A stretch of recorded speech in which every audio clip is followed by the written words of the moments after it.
here is the agenda for the talk. So I'm going to explain the relationship between information flow control and privacy, then talk about privacy in intent-centric protocols in general, which includes two parts, counterparty discovery and settlement, and then talk about how we do that in ANOMA for the same parts. So information flow control versus privacy, what is the relationship? So first question, what is information flow control? It's the ability to control the flow of the information that belongs to you.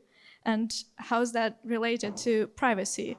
Well, we used to think that we want privacy. So we had transparent systems, and then we're like, yeah, privacy is good. We want privacy. But what we actually want to have is control over our data. But the good thing is that privacy and information flow control, they're related. Like, you don't want privacy. You don't want your data to be hidden from everyone.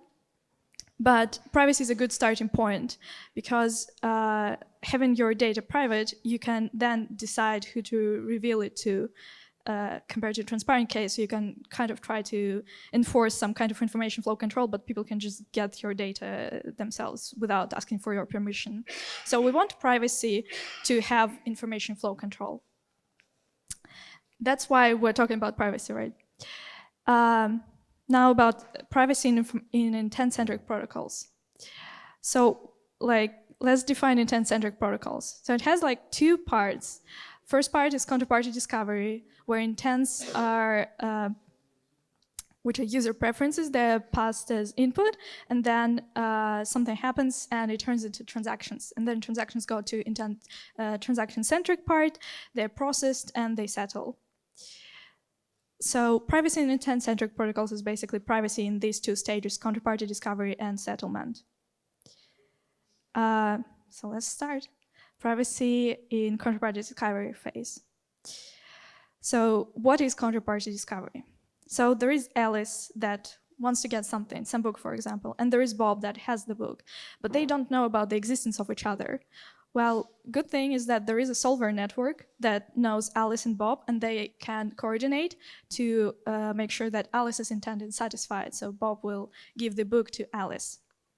This is counterparty discovery, finding counterparties.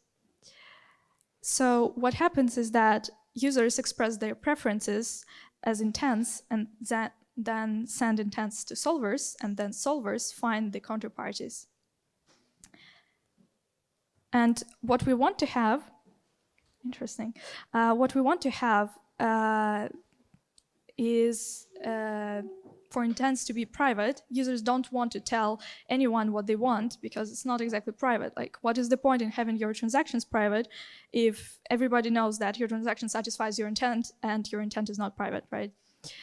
And at the same time, we want to find the counterparties and produce transactions, which is a bit tricky because we don't want solvers to know what we want, but we want to find them to find someone who wants to give us what we want.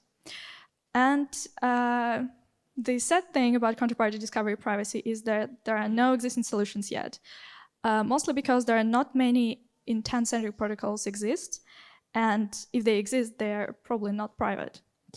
But we've done some research, and it ended up being called private solving, and I'm gonna talk about it a bit later. So that was counterparty discovery. Now, settlement.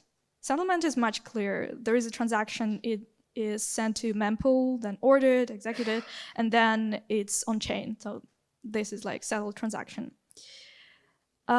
What we want to have is that for our settled transactions on the blockchain, a third-party observer cannot recover the information that we want to keep private.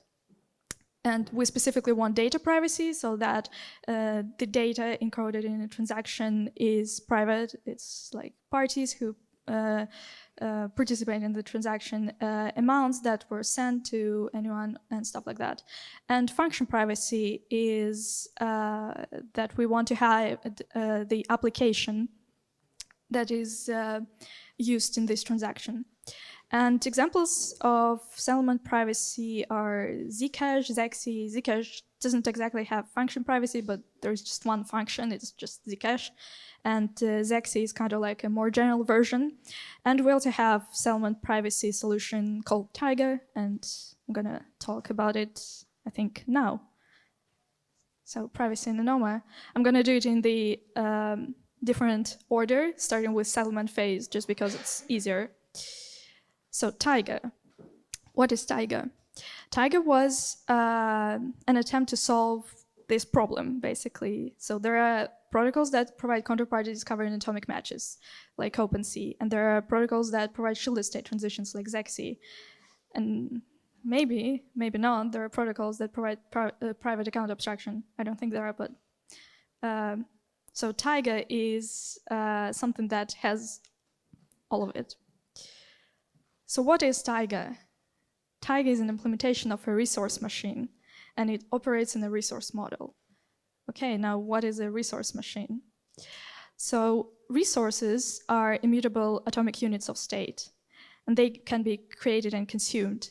And the current state of the system are the resources that were created but not consumed yet. And each resource has logic attached to it. And all resources with the same logic form a state subset, naturally. And this is an application state. So there are applications. An application is logic and the resources that make it state. And to clarify, it's neither a count nor UTXO model, but both of these models can be implemented with the resource model and other models too. So this is the resource model. So some of the Taiga perks is that we have account abstraction, resource logics enable it. It's shielded, provides data and function privacy. We have atomic state transitions of arbitrary complexity, and it is intent-centric, so it makes sure that the intents are satisfied. So let's talk about how it's enabled. So what are atomic state transitions? Well, imagine we have three parties that all want something and have something in exchange, but they don't exactly satisfy the needs of each other when they're paired. So to make everyone happy, we would have to have two transactions. In this example, Yoshi exchanges with Matter first and then with Bowser. But what if Bowser changes his mind and doesn't want to transact? Yoshi ends up in an intermediate state, which is not ideal. And to avoid situations like that, we want to have atomic state transitions, where you either stay in the same state or go to the desired state. So how to have atomic state transitions? So most of the transactions have the criterion of completion as its size. So like transaction has two, for example, in UTXO model, 2 input nodes, 2 output nodes. And this is not exactly good because it doesn't allow you to have a complete state transition, right? And we switch from size criterion to balance. So basically every resource has a numeric field, it's called quantity. And then we want to make sure that the quantity, the total quantity of input resources equals to the total quantity of output resources. And this is called balance. And transaction size becomes variable in that sense, and balance allows us to have complete state transitions. So basically we just make sure that if the state transition that we want to have is incomplete, the transaction is not balanced. And this is under control of every party participating. So Taiga transactions to be valid require two conditions to be satisfied. The applications that involve in the transaction have to approve it, and an application is involved when the resources that has the application logic are involved, and it has to be balanced. So what we do is that if the transaction is not balanced, we just merge the transactions together until they become balanced, and after that it can be published on the blockchain. So how does Taiga support intent satisfaction? Well, we have intent application mechanism that allows that. So to understand how intent application works, we need to understand Taiga applications first. So it's designed to perform a particular task like any other application, and to use application means to consume and create the application state resources according to the rules specified in the application logic. And that's the logic behind the intent application. So the idea is that when you have your intent, you additionally create an intent resource that basically, because it has a numeric value, to have it balanced, you need to also consume this resource. And you only consume it when your intent is satisfied. So the algorithm would be to satisfy the intent, then consume the intent resource that was created at the beginning, then it balances, and for every intent resource that was created at the beginning, when it's consumed, the transaction can be balanced and can be published on the blockchain. So assembling everything together, users submit intents, intent application makes sure that intent is satisfied. And solvers create and combine transactions together until they balance. And when they balance, it can be published on the blockchain. It's a complete atomic state transition, and everything is nice and everyone is happy. So just to show an example how it would work. So on the first step, every user expresses their intents, and they create intent resources. Then solvers match the intents together, they figure out who wants what, and if there is someone who wants to give them that. And then we have the complete state transition with the intent nodes being consumed and created.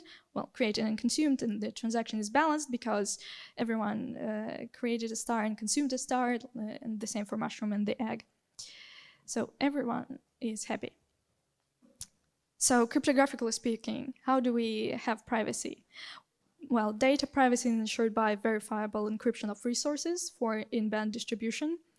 We also use commitments to establish the existence of resources without doing it explicitly, just showing the resources. And we also use zero-knowledge proofs to prove statements about these committed resources. And to have function privacy, basically hiding what application is used, we just need to hide resource logics, and for that we can use zero-knowledge proof recursion. So that was Taiga, an implementation of a resource machine that operates in a resource model, supports intent-centric architecture, shielded state transitions, account abstraction, and atomic transactions of arbitrary complexity. And the QR code leads to Taiga repository on GitHub. Now, privacy in ANOMA on the counterparty discovery layer. Well, as I mentioned, there are no existing solutions, but we made some effort to figure out what makes sense and what doesn't make sense for counterparty discovery privacy phase, and that's what we considered. So, like a bunch of cryptographic approaches mostly, some of them for a good reason, some of them just seemed like fun to consider, and non-cryptographic approaches too. But probably the solution will be somewhere in the middle, right? We want both cryptographic and non-cryptographic solutions. So I'm not gonna go through all of them, but talk about the most fun ones, MPC, TEE, and FHE, and how they can be applied for private solving. So starting with TEE, what is TEE? It's isolated hardware environment for private computations. So in that case, just a reminder, we want to hide intents but be able to solve them. So the solving strategy would be loaded in TEE, and users send their encrypted intents to the TEE, then they get decrypted, and solving strategy does something to intents, checks if they match, and if they match, creates a transaction and outputs it. So the good thing about TEE is that it's actually implementable, this strategy. But the bad thing is that TEE is not exactly like reliable in some sense. It has bad reputation, so that might be complicated. Well, not just the reputation, but the reputation exists for a reason, right? So TEE is the first option, right? Next one is MPC. What is MPC? Multiple parties compute a public function together without revealing their shares.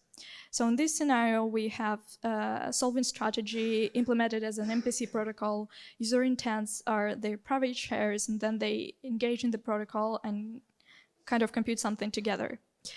Good things about it is that it's also implementable and somewhat reliable, doesn't have as bad reputation. Well, doesn't have bad reputation, I guess. Maybe not bad. But the bad thing is that it's expensive. It requires a lot of data transfer, and the number grows with basically everything. The amount of parties, the amount of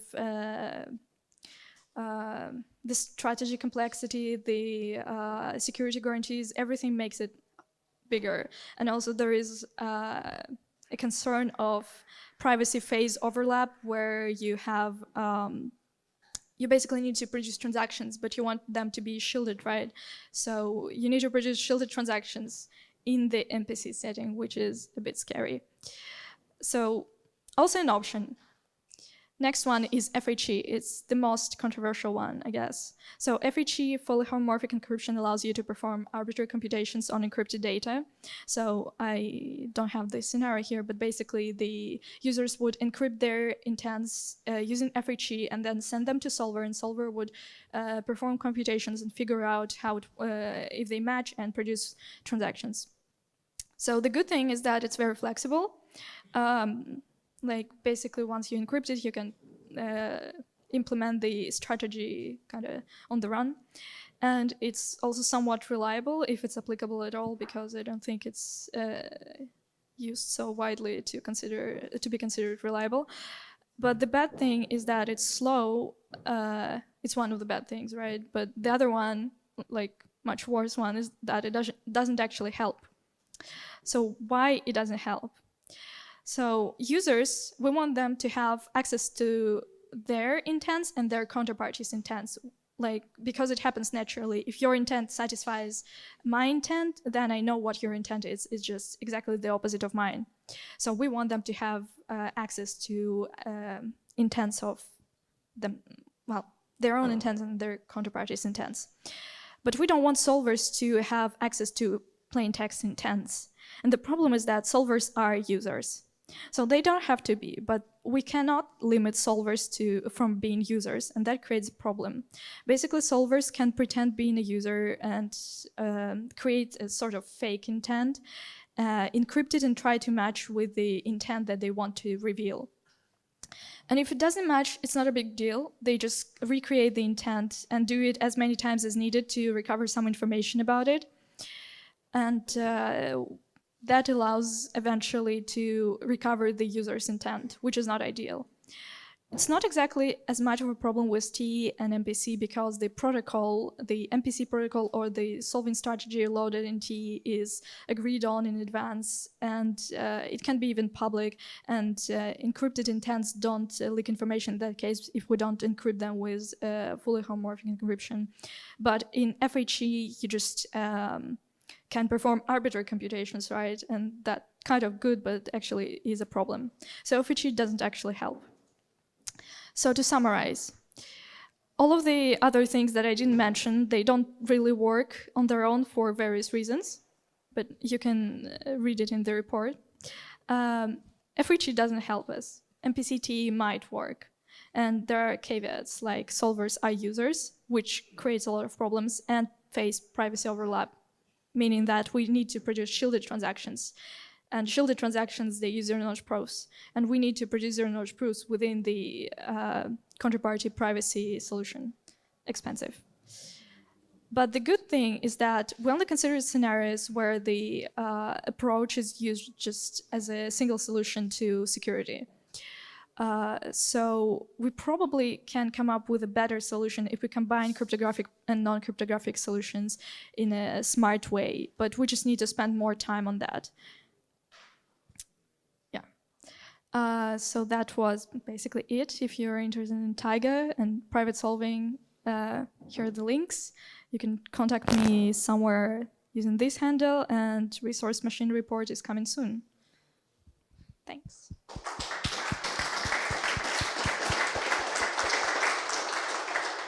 Thank you very much for this awesome talk. We have time for questions, so I encourage anyone that has any doubts or curiosity about any topic to jump in. Yeah.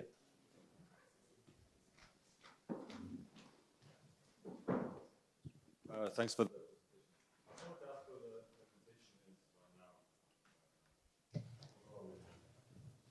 Okay, so Tiger implementation, like you can check on the GitHub.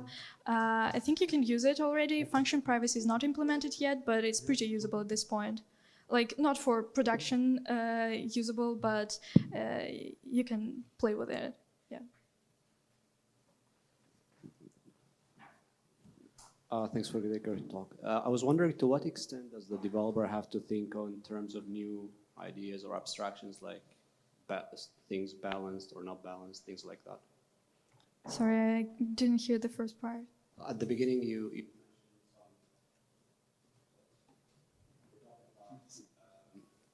try things like that. Does the developers have to think in Interesting question. So developers, they just design the application logic and they don't have to, like, I think they need to make sure that transaction for that resource type only balances when it's supposed to be balanced. So basically that they need to think when the resource can be consumed, and resource can be consumed only when it satisfies the logic. So I don't think they need to think about balancing or not balancing, but like intensely kind of, but obviously it's a part of the system.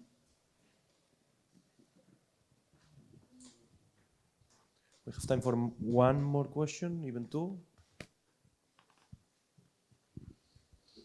Okay, so please let me thank Julia for this talk.